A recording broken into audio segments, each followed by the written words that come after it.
Hi నేను సతీష్. ఈ వారం సెకండ్ వీక్ కెప్టెన్ ఎవరయ్యారు మీకేమైనా తెలుసుంటే ఎక్కడైనా ఒక అప్డేట్ కానీ ఒక లీక్ కానీ వచ్చి ఉంటే మెసేజ్ అయితే పెట్టండి. లేదు మనం అప్డేట్స్ వరకే తెలిసిందే అన్నా సరే ఒక కామెంట్ అయితే పెట్టండి. అలాగే లైక్ చేయడం అయితే మర్చిపోకండి. మరి ఎవరు కెప్టెన్ అయ్యారు, కెప్టెన్ కంటెండర్స్ ఎవరయ్యారు ఇప్పటికే చెప్పేశారు కదా. భరణి శంకర్, డీమన్ పవన్, మనీష్ మర్యాద, అట్లాగే ఎమాన్యుయల్. వాళ్ళ ముగ్గురు ఏమో వానర్స్ జోనర్ నుంచి వాళ్ళ ముగ్గురికి ఛాన్స్ వస్తే ఎమాన్యుయల్కి వచ్చింది. మరి ఎందుకు అనేది కూడా ఇప్పటికీ నేను ఒక వీడియో జర్నలిస్ట్ సతీష్ ఛానల్లో అప్లోడ్ చేసినప్పుడు చెప్పే కదా. ఈ టాస్క్లు ఆడించేదానికి కూడా వర్షం పడటం వల్ల హైదరాబాద్లో విపరీతంగా 15 సెంటీమీటర్స్కి పైగా పడుతూ ఉండడం వల్ల ఇబ్బంది అయితే ఉంది. చాలా టాస్క్లు ప్లాన్ చేస్తున్నారు, మంచి మంచి టాస్క్లు పెట్టి ఎంటర్టైన్ చేద్దాం ఆడియన్స్ అని చెప్పేసి. పాపం వెరీ బ్యాడ్ లక్.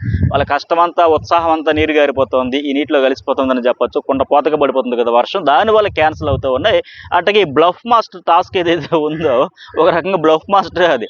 ఫోన్ వచ్చేసి అవతల వాళ్ళని ఇచ్చేయాలనేది, అది సింపుల్గా చెప్పాడు బిగ్ బాస్. అంటే అవతల వాళ్ళని ఎలా బోల్తా కొట్టేస్తారో మీ మాటలు గారడీ చేసి అవతల వాళ్ళని ఎలా మోసం చేస్తారో చెయ్యండి అనేది కాన్సెప్ట్ పెట్టడం వల్ల మూడు ఆప్షన్స్ ఉన్నాయి వాళ్ళకి. ఒకటి ఏంటంటే ఇద్దరు ఫోన్ చేసి బజర్ నొక్కలేదని అవతల వాళ్ళకి, వీళ్ళైతే నొక్కేస్తారు, వీళ్ళు నొక్కేస్తారు, వాళ్ళు నొక్కేస్తారు, వానర్స్ టెనెట్స్ ఇద్దరు కూడా. బట్ అవతల వాళ్ళకి ఏంటంటే వెంటనే ఫోన్ చేశారే మేము బజర్ నొక్కలేదురా మీరు నొక్కకండ్రా, ప్లీజ్ రా నొక్కకండ్రా, మేమైతే నొక్కలేదురా అని ఎవరెవరితో. ఇప్పుడు తనూజ భరణికి ఒక వైబ్ ఉంది, ఫ్రెండ్షిప్ ఒక బాండ్ ఉంది. అట్లాగే తండ్రి కూతురు అని మాదిరిగా, అట్లాగే ఎమ్మెన్యేల్కి ఇంకెవరు తనూజ ఒక ఫ్రెండ్షిప్ బాండ్ ఉంది. అట్లా సంజన, మనీష్ మర్యాద, అలాగే ఇంకెవరు ఇటు నుంచి అటు నుంచి ఎవరికైతే వైబ్ ఉందో వాళ్ళతో మాట్లాడించి ప్రియా, ఇంకా లేకపోతే రీతు చౌదరి, అట్లాగే డీమన్ పవన్, రీతు చౌదరి, కళ్యాణ్ ఇట్లా మాట్లాడి అబ్బాయి మేము అస్సలు నొక్కలేదు, నిజం నమ్మండి ఓటు అని చెప్పి. ఇదంతా ఎందుకంటే డ్రామా క్రియేట్ చేస్తూ ఉన్నారు అక్కడ అవతల వాళ్ళు నమ్మించడానికి. వాస్తవానికి ఇద్దరు బజర్ నొక్కేశారు. అక్కడ 3 ఆప్షన్స్ కూడా ఏంటంటే ఇద్దరు బజర్ నొక్కకపోతే చెరో గంట ఆ టైమర్లోంచి ఇదైతే తగ్గుద్ది. బట్ ఇద్దరు నొక్కేస్తే ఇద్దరికి తగ్గదు, గంట పెరుగుద్ది కూడా.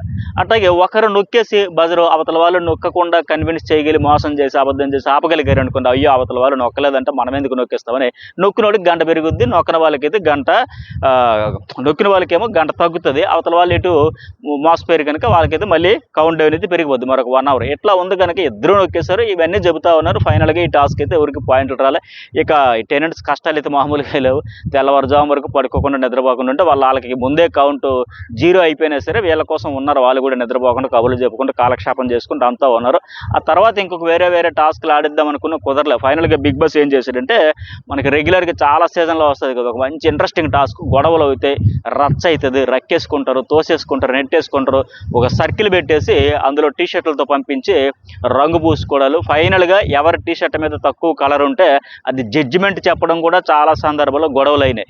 అసలు మనం కూడా ఫ్రంట్ చూడు, బ్యాక్ చూడు, ఇక్కడ చూడు ఇన్ని రకాలుగా క్రాస్ చెక్ చేసుకొని చెప్పుకుంటున్నా సరే ఒక్కోసారి చాలా టఫ్ డెసిషన్ అయిపోద్ది చెప్పడం. అట్లాంటి టాస్క్ తెలుసు కదా, రెడ్ కలర్ ఒకరు, గ్రీన్ కలరు, బ్లూ ఒకరు ఇట్లా ఇస్తాడు కదా, ఎల్లో కలర్ అని ఇచ్చేసి బరిలోకి చూసి ఇక డిఫెండ్ చేసుకుంటూ అవతలకి పూసుకుని ఆ టాస్క్ అయితే ఇచ్చాడు. ఎవరెవరికంటే చెప్పే కదా, భరణి శంకర్, మనీష్ మర్యాద, ఇంకొక ఆయన ఎవరు ఎమాన్యుయల్, అట్లాగే డీమన్ పవన్. ఈ నలుగురిలో ఎవరు గెలిచే ఛాన్స్ ఉంది అని మీకు అనిపిస్తుందా? టాస్క్ ఇదైతే చెప్పే కదా, ఒక మెసేజ్ పెట్టండి.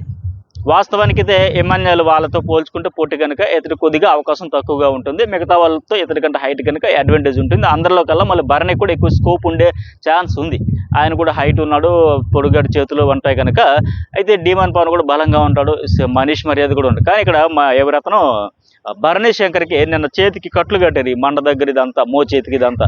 సో అతనికి ఆయనే మరి ఆడా లేకపోతే ఆయన కోసం ఇంకెవరైనా ఆడారా, కానీ ఆ చేతి వల్ల అయితే ఇబ్బంది కదా, మళ్ళీ అసలే కట్టు వేసి ఉంది, మళ్ళీ ఇబ్బంది అయిద్దామని మొత్తానికి ఆయన ఆడారా ఎవరు ఆడారో మనం ఎపిసోడ్లో చూద్దాం. సో ఈ టాస్క్లో ఫైనల్గా డీమన్ పవన్ అయితే గెలిచి సెకండ్ వీక్ కెప్టెన్ అయితే ఆయన అయ్యాడు.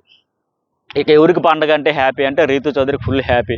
ఇప్పటికే బాగా చూసుకుంటున్నాడు, చాక్లెట్లు దాచి ఇస్తా ఉన్నాడు, ఫుడ్ ఎక్స్చేంజ్ చేసుకుంటున్నారు, ఇడ్లీలు ఇస్తే పులిహోర పెడతా పులిహోర కలుపుకుంటూ హ్యాపీగా ఉన్నారు కనుక మరింత రీతు చౌదరి కష్టాలు తీరినట్టే. మరింతవరకు ఫుడ్ షేరింగ్ అంతే ఇస్తాడు. అయితే ఇక డీమన్ పవన్కి ఏమైనా ఉపయోగం ఉందా అంటే ఒక వారం ఇమ్యూనిటీ తప్ప పవర్ లేదు, పాడు లేదు. ఎందుకంటే ఆల్రెడీ 3 పదవులు ఆయనకు ఉన్నట్టే, వానర్, మానిటర్, ఇప్పుడేమో కెప్టెన్. నో యూజ్ అనే చెప్పుకోవాలి. ఎందుకంటే ఎవరు వినే పరిస్థితి లేదు, పట్టించుకునే పరిస్థితి లేదు. సంజన అంత గట్టిగా చెప్పి ఎలాగో వాళ్ళకి కంటెంట్ క్రియేట్ చేయాలి, వాళ్ళకి ఒప్పించాలి, మెప్పించాలి, టాస్క్లు ఆడించాలి, రకరకాల విన్యాసాలు చేస్తున్నా ఆవిడనే పట్టించుకోవట్లేదు వాళ్ళు. అబ్బే ఐ డోంట్ కేర్ అయినట్టు ఉన్నారు. అంత నోరేసుకుని ఉన్నా ఏదో వాళ్ళ హడావిడి చేస్తున్నా. ఇక డీమాన్ పవన్ ఎటు నెమ్మదిగా చెప్తాడు, సాఫ్ట్గా కూల్గా పొలైట్గా ఉంటాడు. ఇతని మాట ఎవరు వింటారు, పట్టించుకునే పరిస్థితి ఉంటుందా? సో కెప్టెన్ అనేది ఈ సీజన్కి పెద్ద జుజుబీ చేశాడు. ఏముంటుంది వెళ్తే, అరే మేము మానిటర్స్, నువ్వు మాకు చెప్పేది ఏంది, మేము వార్నర్స్, నువ్వు మాకు చెప్పేది ఏంది, ఆ కెప్టెన్ అయితే వెళ్ళు ఆ మూల కూర్చొని లెక్క చెబుతూ ఉంటే ఇంకేం ఉపయోగం ఉందా? ఆటలో అసలైన మజా పోయింది. ఫుల్ పవర్ అని చెప్పేసి నాగార్జున చెప్పిన తర్వాత కూడా సంజన మాట విన్న తర్వాత వీళ్ళకి ఒక కోటింగ్ ఇచ్చి ఎందుకు వినట్లా పట్టించుకోవట్లేదు సీరియస్గా పనిష్మెంట్ ఏదైనా ఇచ్చుంటే ఇక ఆవిడ కంటెంట్ క్రియేట్ చేసేది. వాళ్ళతో హార్ష్గా ఉంటుందా, కన్విన్స్ చేసుకుంటుందా, పొలైట్గా మాట్లాడుతుందా, రిక్వెస్ట్తో చెబుతుందా, డిమాండ్ చేస్తుందా, ఆర్డర్స్ వేస్తుందా, హిట్లరా డిక్టేటర్ అవన్నీ పక్కన పెడితే మనకు కంటెంట్ చాలా వచ్చేది. ఇప్పుడు ఆవిడ అవ్వకపోతే ఏముంది నెక్స్ట్, ఇప్పుడు ఆవిడ కెప్టెన్సీలో ఎవరైతే మాట వినలేదో పట్టించుకోలేదో వాళ్ళందరికీ వాళ్ళు అయినప్పుడు కూడా అవే చుక్కలు చూపిస్తుంది ఆవిడ, నో డౌట్. అయితే పోనీ ఆవిడ కనీసం ఫన్ టాస్కుల కోసం, ఎంటర్టైన్మెంట్ కోసం, ఏదో డిపార్ట్మెంటల్ చేంజెస్ కోసం కాస్త ఇనిషియేట్ తీసుకుని హడావిడి చేసింది. బట్ డీమాన్ పవన్ రావడం వల్ల, కెప్టెన్ అవ్వడం వల్ల రీతు చౌదరికి మంచిగా ఫుడ్కి ఇబ్బంది లేకుండా చూసుకుంటాడేమో తప్ప ఇక కంటెంట్ పరంగా పెద్దగా యూజ్ అయితే ఉండదు. నాకైతే అలా అనిపిస్తుంది. మరి మీకేమనిపిస్తుందో కూడా మెసేజ్ అయితే పెట్టండి. ఇంకా అప్డేట్స్ కూడా ఏమంటే, ఈ టాస్కుల పరంగా చెప్పే కదా, ఈ వర్షాల వల్ల ఆగిపోతూ ఉన్నాయని కూడా చెప్పే కదా, ఇంకా ఇంకో ఏదో అప్డేట్ ఉందండి. అయితే ఈ వారం ఎటు డీమాన్ పవన్ నామినేషన్లో ఉన్నాడు. ఒకవేళ ఇప్పుడు కెప్టెన్ అయ్యాడు కదా ఓటింగ్ పరంగా, అంటే ఈ కెప్టెన్సీ తాలూకు ఇమ్యూనిటీ అనేది వచ్చే వారానికి, ఈ వారం ఓటింగ్లో సేవ్ అయితేనే ఆయన వచ్చే వారం వరకు ఉంటాడు కనుక అప్పుడు ఆ వారానికి ఉపయోగపడుతుంది. ఈ వారం ఓటింగ్లో రిస్క్ జోన్లో ఉన్నాడు వాస్తవానికి చెప్పాలంటే. పెద్దగా ఓటింగ్ వాళ్ళతో ప్రియా అండ్ మనీష్తో పోల్చుకుంటే మామూలుగా ఉంది. కాకపోతే ఆ రకమైన కంటెంట్ అయినా కాస్త ట్రయాంగిల్ ఏదో ట్రాక్ ఎక్కారు కదా, ఆ బండి ఎటు వెళ్తుందో, ఏ రూట్లోకి వెళ్ళి ఏ స్టేషన్లో ఆగుతుందో అని లెక్క. సో ఆ యాంగిల్ కంటెంట్ అయితే వస్తూ ఉంది. పైగా కొద్దిగా ఫిజికల్ టాస్క్లన్నీ ఆడుతూ ఉన్నాడు కనుక ఓకే. అయితే చాలామంది విసుగు వేసారిపోతున్నది ఏంటంటే, ఇప్పటికే మన న్యూస్ బోర్డులో నేను మార్నింగ్ ఒక వీడియో పెట్టాను 11 ఈ టైంకి, చూడని వాళ్ళు ఈ వానర్స్ ఎన్నాళ్ళండి, ఇంకా ఈ వానర్స్ లాగా ఉండిపోవాలా, వాళ్ళు వర్కర్స్ లాగా ఉండిపోవాలా, టెనెంట్స్ అందుకే వచ్చారు పనులు చేయడానికేనంటే, మరి ఒక దసరా కోసం అయితే ఒక స్పెషల్ ఎపిసోడ్ ప్లాన్ చేస్తా, వైల్డ్ కార్డుని తెప్పిద్దామని చూసుకుంటా ఉన్నారు. వాళ్ళు వచ్చి మళ్ళీ ఇందులో చేరతారు. ఇప్పుడు ఇలాగే ఈ వారం డీమాన్ పవన్ కెప్టెన్ అయ్యాడు, ఒక వారం ఇమ్యూనిటీ వచ్చింది.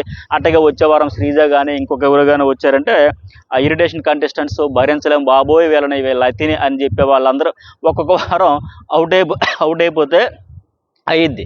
లేదా దసరా వరకు వీళ్ళ హవా నడుస్తుంది. వాళ్ళు టెనెంట్స్గా మళ్ళీ వైల్డ్ కార్డు వచ్చిన వాళ్ళు కూడా టెనెంట్స్లో చేరతారు. టెనెంట్స్ నుంచి ఒక్కొక్కరు టాస్క్లు ఆడుకొని ఇప్పుడు మనం భరణి అయినట్టుగా కెప్టెన్ అయ్యి వీళ్ళలో చేరుతూ ఉంటాడు. ఎవరిలో ఓనర్స్లో చేరుతూ ఉంటారు. అక్కడ టెనెంట్స్లో లాస్ట్ వరకు ఎవరంటే బహుశా నాకు తెలిసి సంజన ఉంచేవచ్చు. ఆల్రెడీ నువ్వు కెప్టెన్ అయ్యో, టెంపరీ ఓనర్ అయ్యా, ఇంకెందుకని చెప్పేసి ఒక్కొక్కరికి ఆప్షన్ ఇవ్వాలంటే ఇప్పుడు ఏంటి ఎంఎన్ఎల్కి ఇచ్చారు. టాస్క్ ఆడి గెలిచి ఉంటుంటే ఆయన అవకాశం వచ్చేది. బట్ మేమైతే ఆప్షన్ ఇచ్చాం అంటే చూస్ చేసుకోమని చెప్పి బిగ్ బాస్ ఈ నలుగురిని కూడా ఎలా సెలెక్ట్ చేశారంటే, టాస్క్లు పెట్టడం అవ్వట్లేదు కాబట్టి హౌస్ మేట్స్ అందరూ డిసైడ్ చేసుకోవాలంటే డిసైడ్ చేశారు.